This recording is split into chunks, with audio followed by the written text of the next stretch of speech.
What is going on YouTube? Welcome back to my channel. Shout out to the Kofi gang for being here, being involved and being active.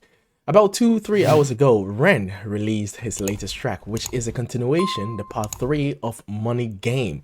If you haven't seen my reaction to the part 1 and part 2, be sure to go check it out. It will be floating on top of the screen at some point, and go check it out and see. I did the part 1 and part 2 together, but those were incredible masterpieces, giving different perspectives of, capitalism and just how we as a society, the human dynamics between, wealth and poverty and just the whole entire ideology of being in a capitalistic society, authorities and government and just trusting the whole system kind of thing. So it's kind of like a revolutionary type of message that Ren gives here, right? So this is the part 3. I'm not sure what to expect in this one, but I see a piano right in front of me, so I can expect some piano skills being displayed here. So let's check this out, guys. Like, comment, share, subscribe. Let's go.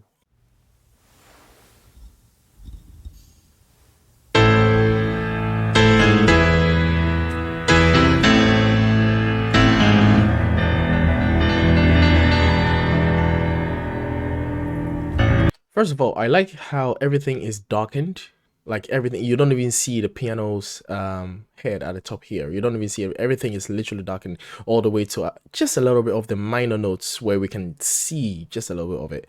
But it's literally his hands and the piano keys and some part of the minor notes. Like everything else is just black, right? Very interesting.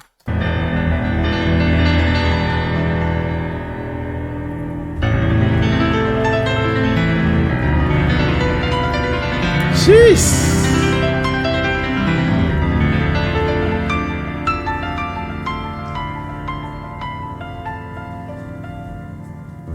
Wow, who is this person?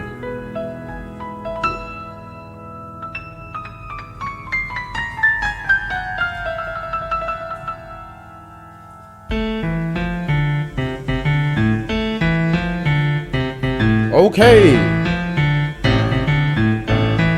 A Samuel and Ren video. Okay, so are we watching someone else play? As in Samuel, is Samuel the one playing the piano right now? Is that what's going on? Or is that Ren? Because I know Ren can kill the piano too.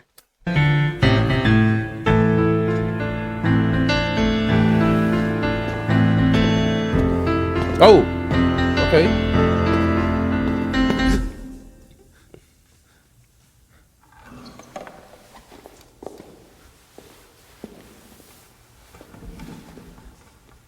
That looks like Ren.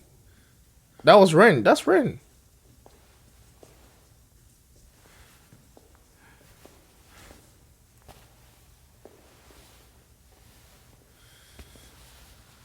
He didn't know that he had that on his face.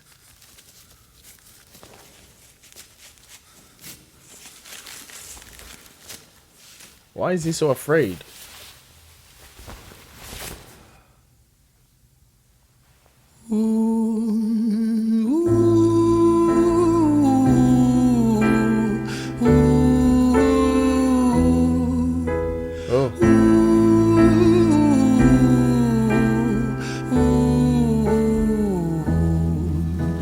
I like how he slightly looked at the camera, as in looked at the viewer, look at me, whilst he was looking at the mirror. If you notice, like, it's very subtle. Right there. So it's very like, like he stares at you, kinda. Very daunting.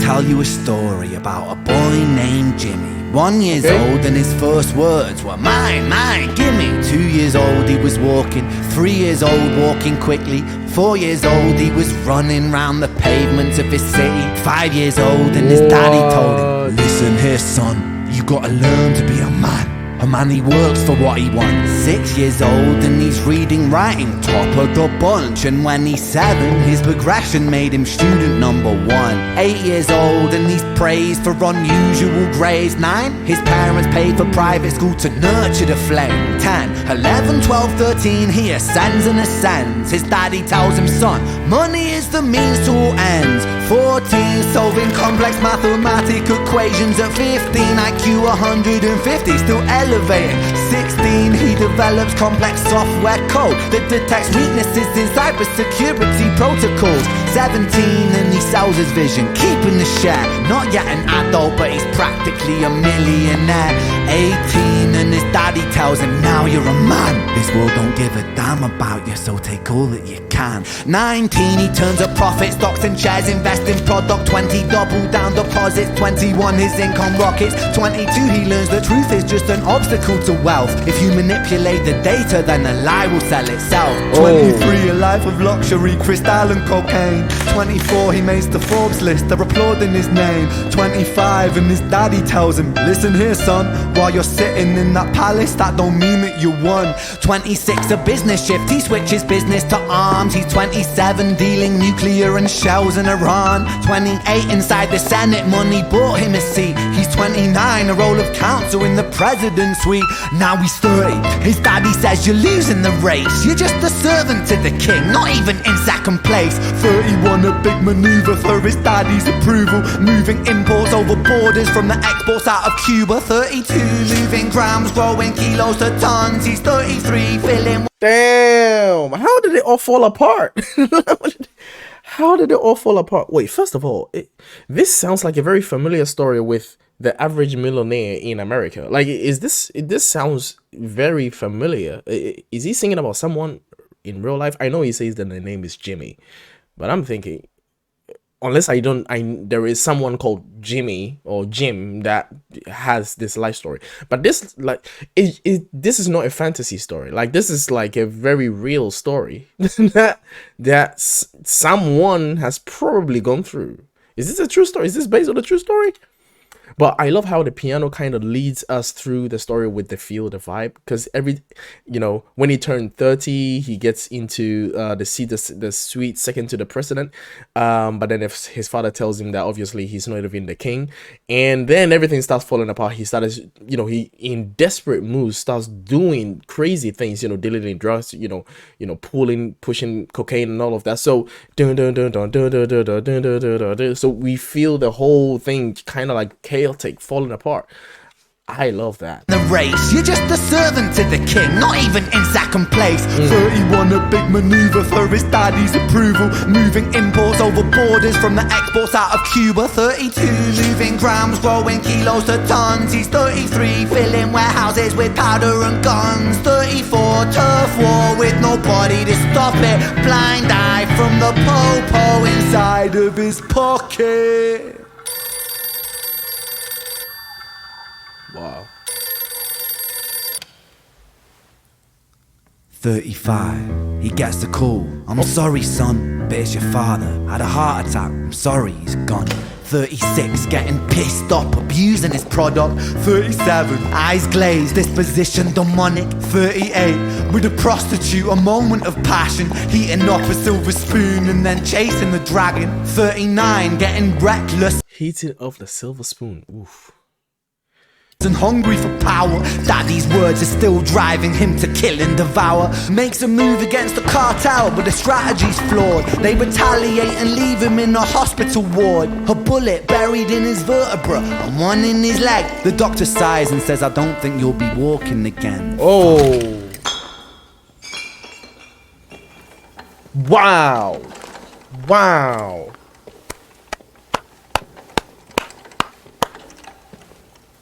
Unbelievable. Unfreaking believable. See, the song is like, past halfway through, right? This guy's storytelling ability is incredible. Ren, you are a genius in the way your acting skills, speaking in third person but acting in first person, that is incredible. That is incredible wordplay, improv, whatever you call it.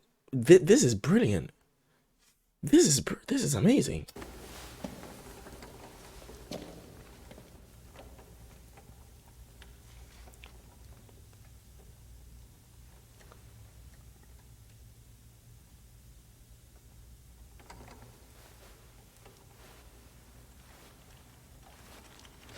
Let me tell you a story about a boy named Jimmy. He was 40 and he cursed the words mine, mine, gimme. 41 he wasn't walking, 42 not walking quickly, 43 never running round the pavements of his city. Wow. Wow.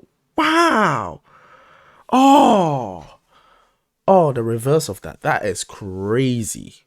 That is crazy. 41, he wasn't walking. 42, he wasn't walking quickly. 43, never running around the pavement. That, sheesh, man. Wow. Wow. Okay, sorry guys. This is mind blowing. 44, inside a palace with a mountain of gold. But those riches turn to rubble when perspective evolves. Weighing heavy on his conscience is the value of gold. Lamborghini for a life, trading money for souls. Jimmy followed the code inside the land of the free. Put your hand inside the cookie jar, take more than you need. And his example is exaggerated versions of me. And it's a version of him, and it's a version of she, and it's a version of you. There's no escaping the blame. The way we live is parasitic. Fuck for money and fame. Cut the music. Oh, what? The music was going good. This isn't entertainment. This is real life. The way we live is lunacy. Community, it declines. Hyperpolarized, always fighting, then we divide. Truth is less important than the money that we designed. I love that double entendre with divine divide. That's pretty cool. Money's an invention. Politics from our invention. They all come from people's ideas. Did I mention? Border's an invention. Law and order fuel the tension. It leads to people killing each other. My solution?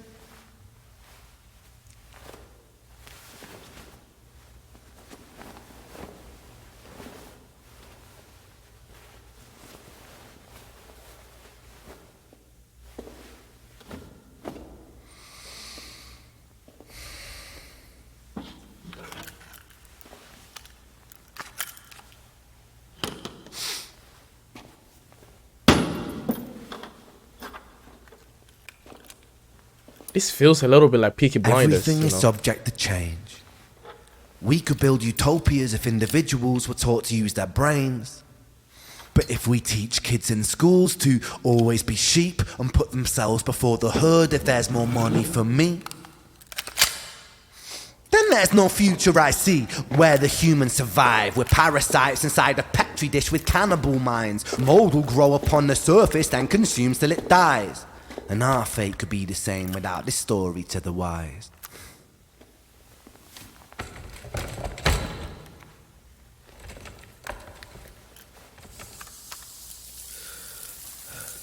What? 45. Jimmy comes home out of the rain, soaking wet upon a wheelchair, drinking again. He is everything he wants, he is fortune and fame. He's a fortunate fool with an unfortunate fate. With a 45 caliber aimed at his brain. 45 a fitting number cause his age is the same. Here's the words of his father. 45 a fitting number because his age is the same. Father, it's such a damn shame. Then he presses on the trigger of a money game. It wasn't loaded. No, I know it wasn't loaded in real life. In the story it wasn't loaded.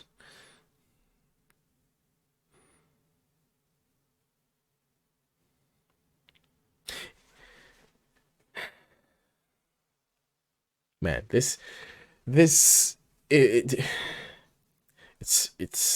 such a brilliant art. It's meant to make you uneasy, but at the beginning it's so enjoyable with the music, with the piece, with the storytelling. And then he stops and he says, this is not entertainment. And then he goes into some real, he was real from the start anyway, but he really goes into the story from the life of Jimmy, who becomes this success story that we all, wish that we had, right? Well, at least a lot of us wish that we had, becoming this, very incredibly intelligent, kid, blessed by the intelligent gods, right? Blessed with IQ over 150,000. Can come up with a great solution that makes you incredible money, but you have the voice of your primary care provider, which is, in this case, in Jimmy's case, his father, which makes him feel as though he is never enough and he is never the kingpin. It's everything that he does, it's in some way a minus to what he could have achieved, right? So it's like you got an A. Well, what's an A star? It's something that a lot of people joke about. It's something that a lot of families and all of that, we joke about these things because that's what a lot of people experience when they're children, especially when it comes to the African family. A lot of African families experience these things where a lot of the things that you do as a kid never seem to be enough, and we joke about them, we talk about them, but then the only reason why we joke about them and we talk about them is because it's a coping mechanism. Like I am never one, like I'm the odd one out when it comes to these things because I never find these things funny. I think that these things are very, very damaging to people and they become damaged adults, and we need to call it out and we need to talk about it and we need to eradicate it from cultures like that. But we don't. Instead, we just let it fester and then we repeat the cycle. And then what happens is a bunch of damaged adults with the voice of their primary caregiver in their heads telling them they're never enough. And then they get to the age of 45, then they pull the trigger, regardless of how successful they are. Now, that is an extreme example, but it's a very real example, especially when it comes to men, because the suicidal rates in men is incredibly high at an alarming rate and nobody seems to do anything about it. So it's quite worrying. At the same time, this applies to everyone. And it's such a powerful message. Oh my god, man, the money game. Isn't this what we are all doing for, though? To be able to afford what we want to afford, to be able to do what we want to do. Isn't that what all of this is for? If not, then what is all this for? I know it's for survival. The definition of the money game is you have to play, you have to put yourself in the can, right? In the land of the free, as you referred in the rap, put your hand in the can and take whatever you can take. Nobody gives a damn about you. Take whatever you can get. And then you get it. And then whether you wanted to get it or whether you were happy getting it, it doesn't matter because you won, I guess. I don't even know what I'm talking about now. The song has affected me so much. It's made me think. I've been thinking all night about so many things. I haven't really been in a good mood, but this has really, really, really opened my mind in so many ways. Crazy. Ren, thank you very much. I'm gonna stop talking now. Last thing, the piano piece was absolutely brilliant. Whoever was playing that was crushingly good. Shout out to the symphony, the violin and the cello. I think there was a cello or there were 3 violins, and I think there were 4 violins or a cello. Either way, I can check that now. So yeah, so there's a cello, there are 2 cellos, and then there are 2, I think there's a violin, and then I'm not sure what this one is. This one looks smaller than the violin. But anyway, shout out to the whole symphony in the back. Beautiful piece. I'm gonna stop talking now and post it as soon as I can. Shout out to Ren. Definitely a great philosopher of our time through music. Thank you very much for being here. Really appreciate you for your work. Shout out to you guys. Thank you very much for watching. Let me know what you think. I'll see you guys in the next reaction video. Stay tuned and we're out. Peace.